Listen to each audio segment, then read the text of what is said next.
semayang yang atas tu kan. Nabi semayang, summa dakhaltu al-masjid fa sallaitu fihi rak'atain summa kharajtu faja'ani ya Jibril alaihi salam bi ina'in min khamrin wa ina'in min laban. Nafaqtartu laban. Nabi kata aku masuk semayang tadi Masjid Al-Aqsa ni, saya terlepas ni, minta maaf. Ni penting poin ni. Masuk semayang Masjid Al-Aqsa, bila Nabi keluar, Jibril bawa mai laban apa? Susu dengan khamar. Arak. Suruh pilih. Wahai Muhammad, pilih nak minum apa? Faqtartu laban. Nabi pilih laban. Baik. Ustaz nak tanya, kalau ikut logik akal, kalau ikut tak boleh sembang macam ni. Tapi saja nak tanya adik-adik, bagi teruslah susu Nabi kot, betul tak? Betul tak? Memang Nabi kan pilih susu juga. Kenapa perlu ada option? Kenapa Jibril perlu bawa option kepada Nabi? Pilihan. Kerana ini perjalanan kita bersama. Dalam hidup kita ini sentiasa ada pilihan. Kita akan sampai di satu sudut, macam mana Nabi sampai dekat Masjid Al-Aqsa, sampai di satu sudut yang mana bila kita terhenti sebentar, di sana it's always ada pilihan masa tu. Dan pilihan yang datang sama ada bersifat arak ataupun bersifat susu, bersifat haram ataupun bersifat fitrah. Tuan-tuan serabut kena buang kerja, duit tak ada, anak-anak susah, bukan kena buang kerja, duit tak cukup, anak-anak ramai, duit tak ada ni, serabut. Akan datang dua pilihan, aku nak tikam ekor ke, aku nak bekerja part time dia burger. Betul tak? Akan datang sentiasa dua pilihan yang kontra each other. Tuan-tuan kena kata, orang kata kat tuan-tuan, fitnah tuan-tuan, umpat tuan-tuan, dia datang dua pilihan. Aku nak diam dan ataupun maafkan kau, aku nak mencarut maki dia balik. Sentiasa datang dua pilihan. Tuan-tuan jalan ataupun tuan-tuan jadi menteri, orang tawarkan tuan-tuan tender yang tuan-tuan tahu ini memang rasuah, ini memang haram. Datang dua pilihan. Aku nak tolak iaitu fitrah halal, ataupun aku nak terima iaitu khamar dan arak yang haram. Sentiasa dalam hidup ini ada satu sudut dalam kehidupan tuan-tuan yang tuan-tuan akan diuji dengan pilihan. Manusia membuat pilihan hari-hari dalam hidup. Tuan-tuan mai ni pun pilihan tuan-tuan.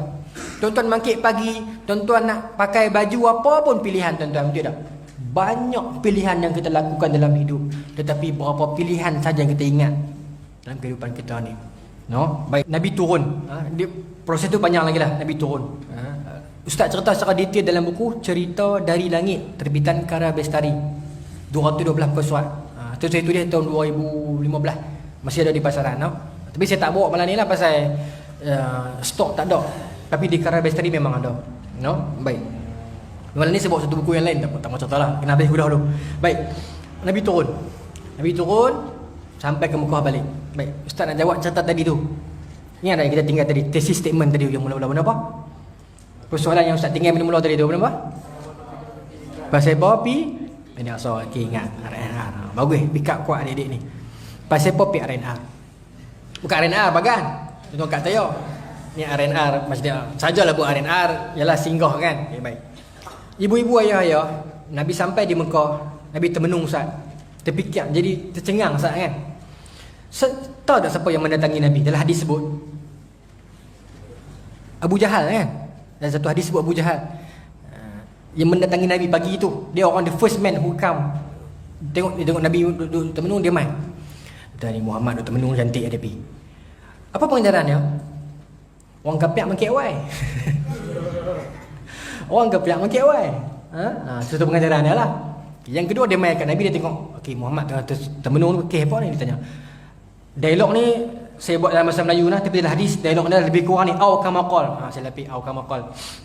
Maka Abu Jahal tanya, Muhammad, what was happening ni? Dia speaking terus. Apa yang telah jadi kepada macam tu lah.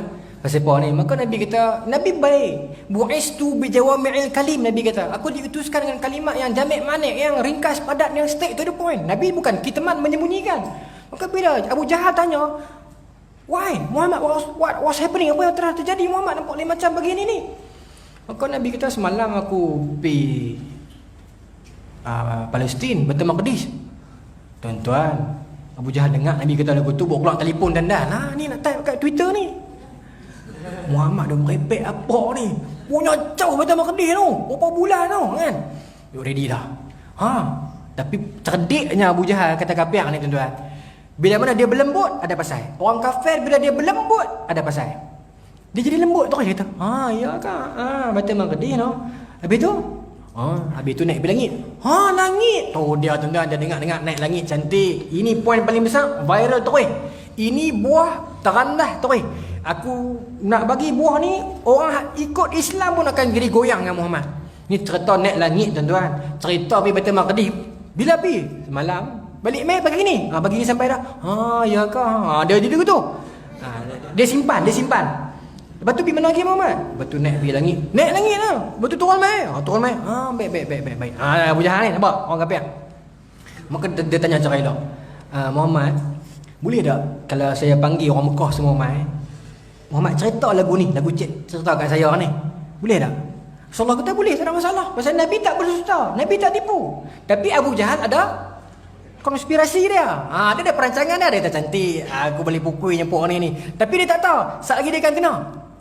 Dia depa buat makar, Allah buat makar. Tapi perancangan Allah yang lebih baik. Dia saat lagi dia kena. Abu Jahal pun panggil lah. Dia tweet merata ni pakai mai habis. Ni Muhammad dah cerita baik ni. Bagus ni. Tiba-tiba orang kafir tadi ni jadi pembantu agama Allah pula. Dia tukang panggil. Something wrong somewhere. Ingat yang tu. Abu Jahal yang selama ini menghalang urusan agama Allah, tiba-tiba dia yang jadi tukang panggil. Kena check balik. Bukan semua, tapi kena berhati-hati. Tiba-tiba dia pula jadi Ansarullah. Hati-hati. Abu Jahal tukang panggil. Ini pengajaran dia. Bila bakat main berimput, maka Abu Jahal kata, wahai Muhammad, cerita bagaimana cik cerita tadi ni.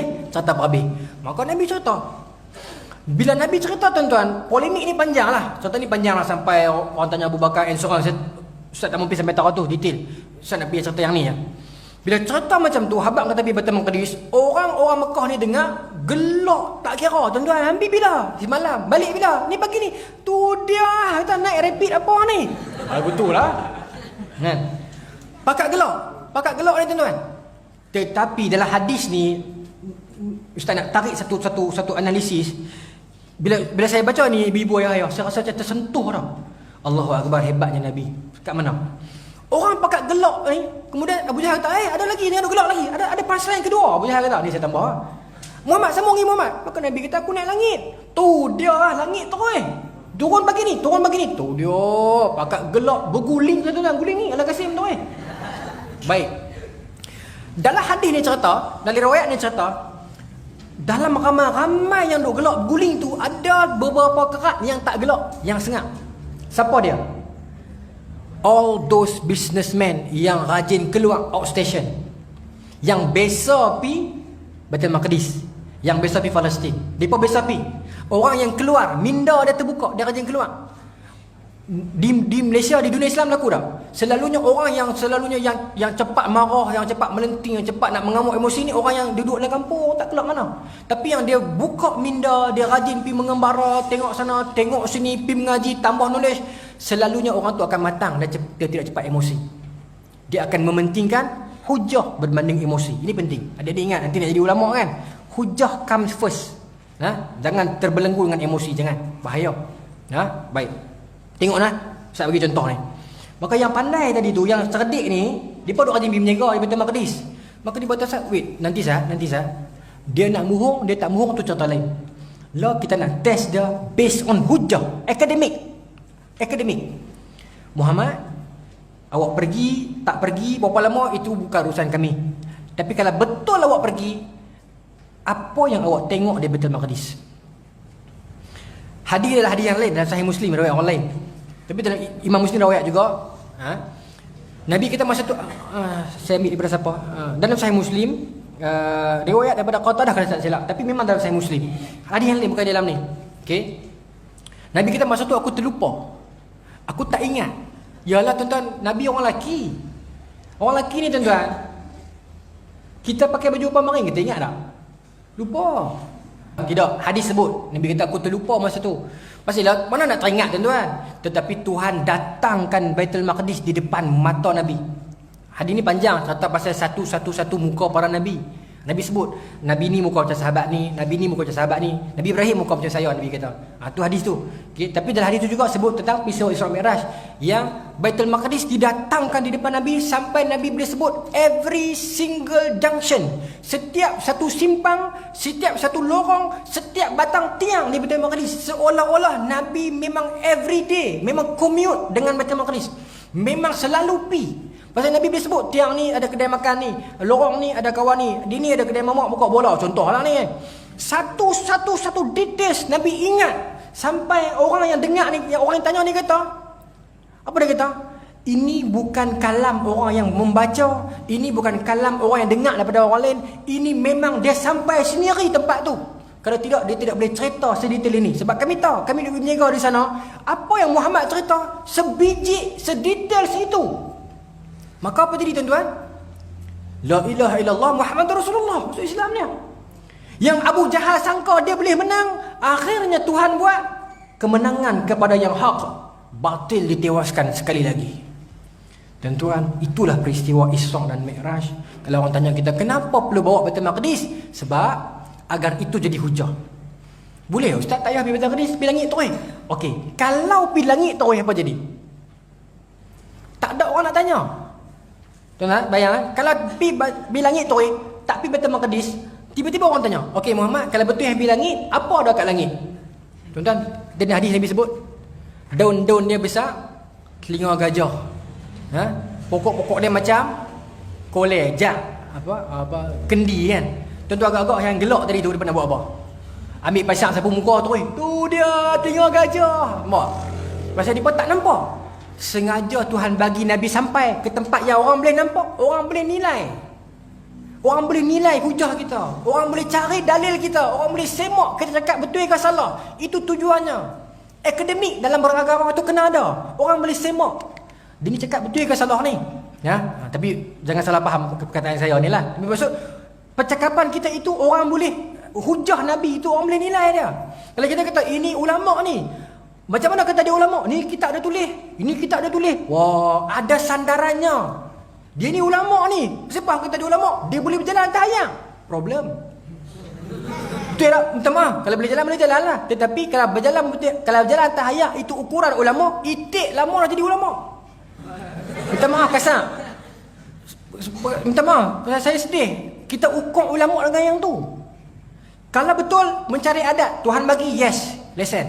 Tetapi itu bukan ukurannya. Ukurannya keilmuannya. Imam Nawawi, tuan-tuan kaji, carilah satu surau atas dunia yang tidak dibacakan kitab Imam Nawawi. Cari kalau ada.